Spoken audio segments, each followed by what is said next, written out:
going to start, jump right into the Alarcon shooting.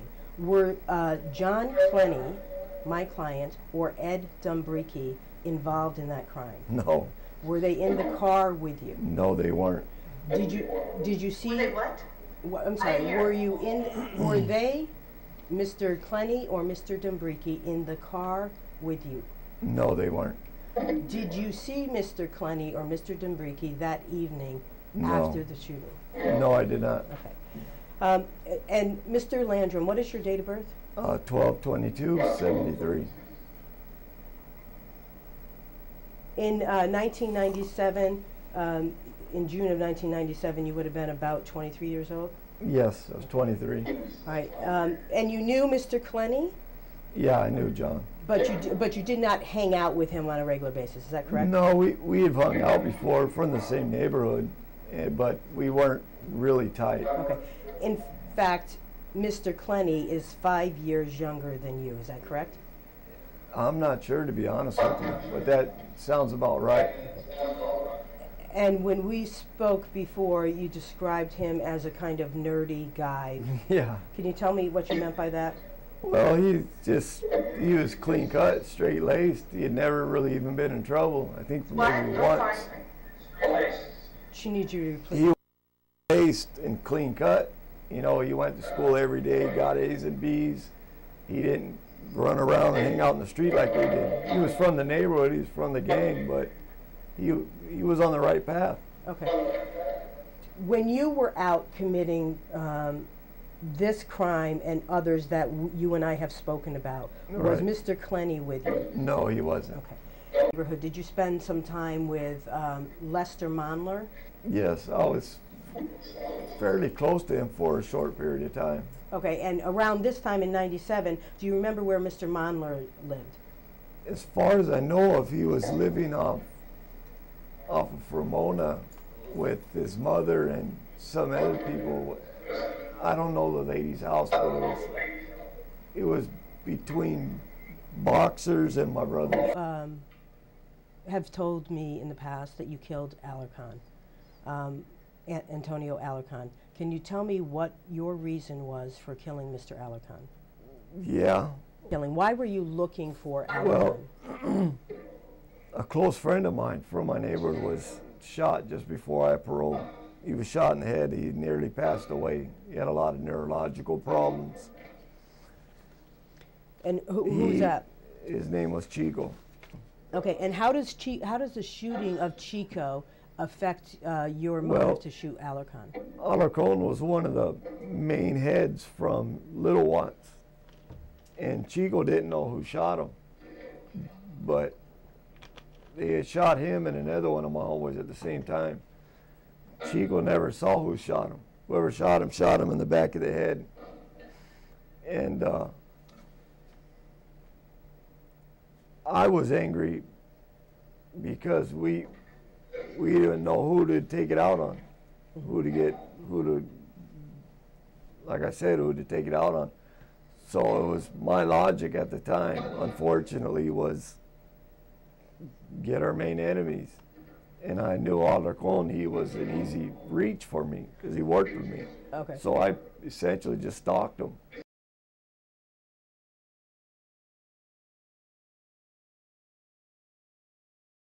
I mean, there's always different surges, and there's never just one mitigating factor or one cause. Like '93, there were a lot of shootings back and forth, and same thing happened. And after I paroled, it was just coincidence. There were a lot of shootings again. Okay, so from the time you paroled in October of '96 through the time you were arrested on the Daly case in '97, there were a lot of shootings that were happening from the Lawndale. Not really so many shootings, but there were a handful of murders. Okay, so there were. Yeah, higher than normal for us. Okay.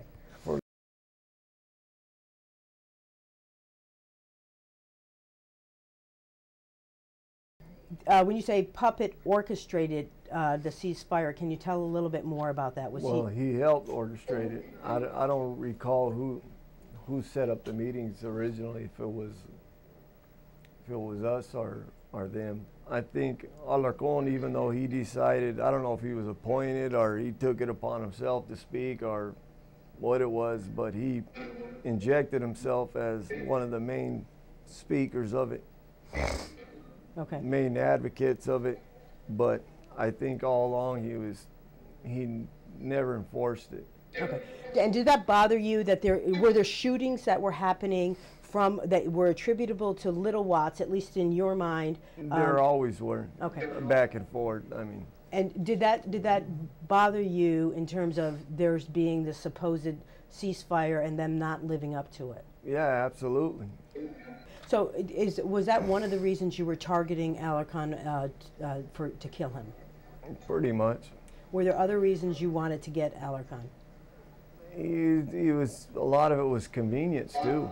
So my logic and thinking was, it was all the conditions that were just right were coming together.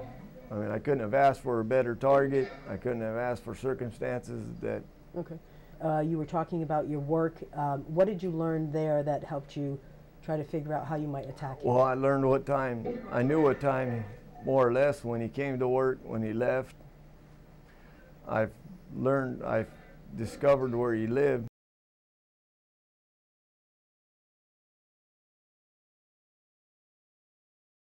I want you to tell me about the first attempt. Did you go at one point to his house and try and lure him out of the house? Yes. How did you do that? Well, I set the alarm off on his truck, or what I believe was his truck, but I remember the alarm going off. Did you go? But I figured when the alarm did go off, he'd come out, and then I was just gonna plug him when he came out, but to check on the truck. But the alarm was extremely loud, so I was drawing more attention than was good. So I just got out of there. What you were armed with on that occasion? Yeah, I had a 9mm. A 9mm. And is that the type of gun you typically would carry? No, I mean I prefer a 380, but at the time I just happened to have a 9 at the time. And, okay, tell me about your second to kill Alarcon. The second was I had a stolen car, and I was gonna follow him in the morning and try to get him the first opportunity, first stoplight, first stop sign, whatever it was. I was just gonna pull alongside of him and run alongside of his car and just get him through the window. But he didn't go the route that I was told that he would take, and he drove fast. I don't know if he suspected somebody was following him or if it was just a precaution. Like I said, he was well known within his own neighborhood, so he was somebody on his toes. He wasn't the kind of person that followed the same course every day, same habits. He knew the life he lived. You know, he wasn't innocent by any means. You know, he himself was involved in a lot of things. Okay. Were you able to fire off any rounds at him on that occasion? No, I wasn't. Okay. What type of weapon did you have with you on that occasion? A 9. A 9mm? Was that the same one that you had on the first attempt? Do you know? Yes, it was. So would it be fair to say that even on other occasions, even if you didn't have it in your mind that, oh, I'm going to go get Alarcon, if he happened to cross your path, if you were armed, you would have? I would have been on him. Okay. Okay. All right. Let's talk about the Alarcon shooting. Tell me how it was you found yourself over there. Tell me what led up to get over at the scene of the shooting. Well, I remember that night because I remember it was a Holyfield night. It was a fight of the Tyson-Holyfield fight. I didn't watch it though, and I remember I'd been drinking with a few friends, not intoxicated or anything, but maybe a little. But somebody had suggested that he might be over at the auto shop where he was having a car of his worked on.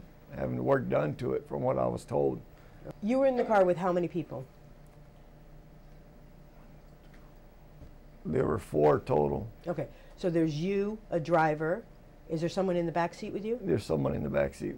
Is someone in the front passenger And seat? there's somebody in the front passenger seat. Okay. I was sitting behind the front passenger. Obviously, you had a gun with you that night, correct? Yes, same What kind of gun? I had my 9. The 9mm, was it the same one? Yes, it was a Beretta. And then what happened when you got over to that shop? You said you were going to see if he was at the shop. What happened? We saw him. He was on the payphone. And which? We were driving towards the freeway from Lawndale. We're driving northbound, and we saw him on the payphone. Okay. And so I told the people in the car, I told the driver to make a U-turn, and so we made a U-turn at the first street that we were able to, and we drove back, and now we were on his side, and we pulled up next to him. Now that's one thing that they had wrong, because from my understanding it was said that the individual shot from the car. I didn't shoot from the car. Well, I shot from the car, but I didn't shoot from inside the car. I opened the door and got out and shot from right when I stood up. okay, so And he couldn't have been further than from here, maybe to the door. Just took aim in his chest area and just unloaded the whole clip. okay. When you started shooting at Alarcon, you said you were shooting towards the upper part of his body. The Yeah, chest. well, the first shot I aimed in his chest, and then I just tried to hold it there and just unloaded real quick. And physically, how did Alarcon respond? What did his He body looked do? shocked, and he stood there for a minute. Even after I finished shooting, and was getting back in the car, and then he just fell forward. And then what did you do? Oh, by then we were already out of there. You got back in the car. Yeah, I had got back in the car before he hit the floor. Okay. And then as you got in the car, the driver took off? Yeah, I told him, go, go. Okay. Where did you and the folks in the car go after that? We went to I believe it was my homeboy's house. Okay. Do you recall telling me there was at least one person that was at the house that night that was asking a lot of questions? Yeah. Okay. And asking questions about what had just happened with you guys in the car? It was Santos. Okay. Did It was what? Santos Alvarez.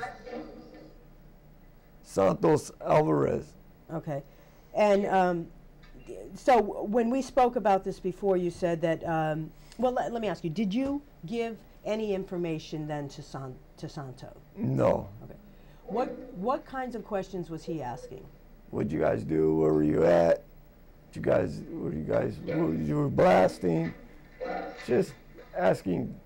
You should have got the hint from the gate, you know, that we were reluctant, and we were trying not to talk to him, but he was pretty persistent. Why would you not tell him? If he's a member of your gang, why would you not tell him? Well, I mean, if you don't need to know and it's not necessary, why take a risk and have a potential mouth that can talk?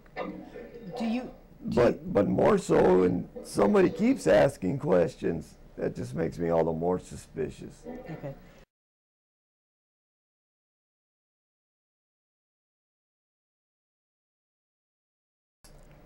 My concern is that Klene and Dombriki, they didn't have anything to do with this. I understand. Now, if you guys had caught the people who had done it, along with myself or people that were in the car, well then so what? You know, I wouldn't go out of my way. You know, you'd have them. I wouldn't be here. You don't want to be the reason that they figure out who else was in the car. I'm terminal.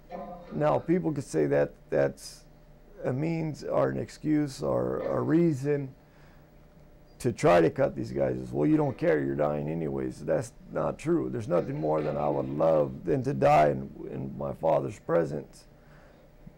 But I could forfeit any possibility of that or any possibility of an appeal to ensure that these two individuals don't spend the rest of their life in prison for something they didn't do. Right. They didn't do it.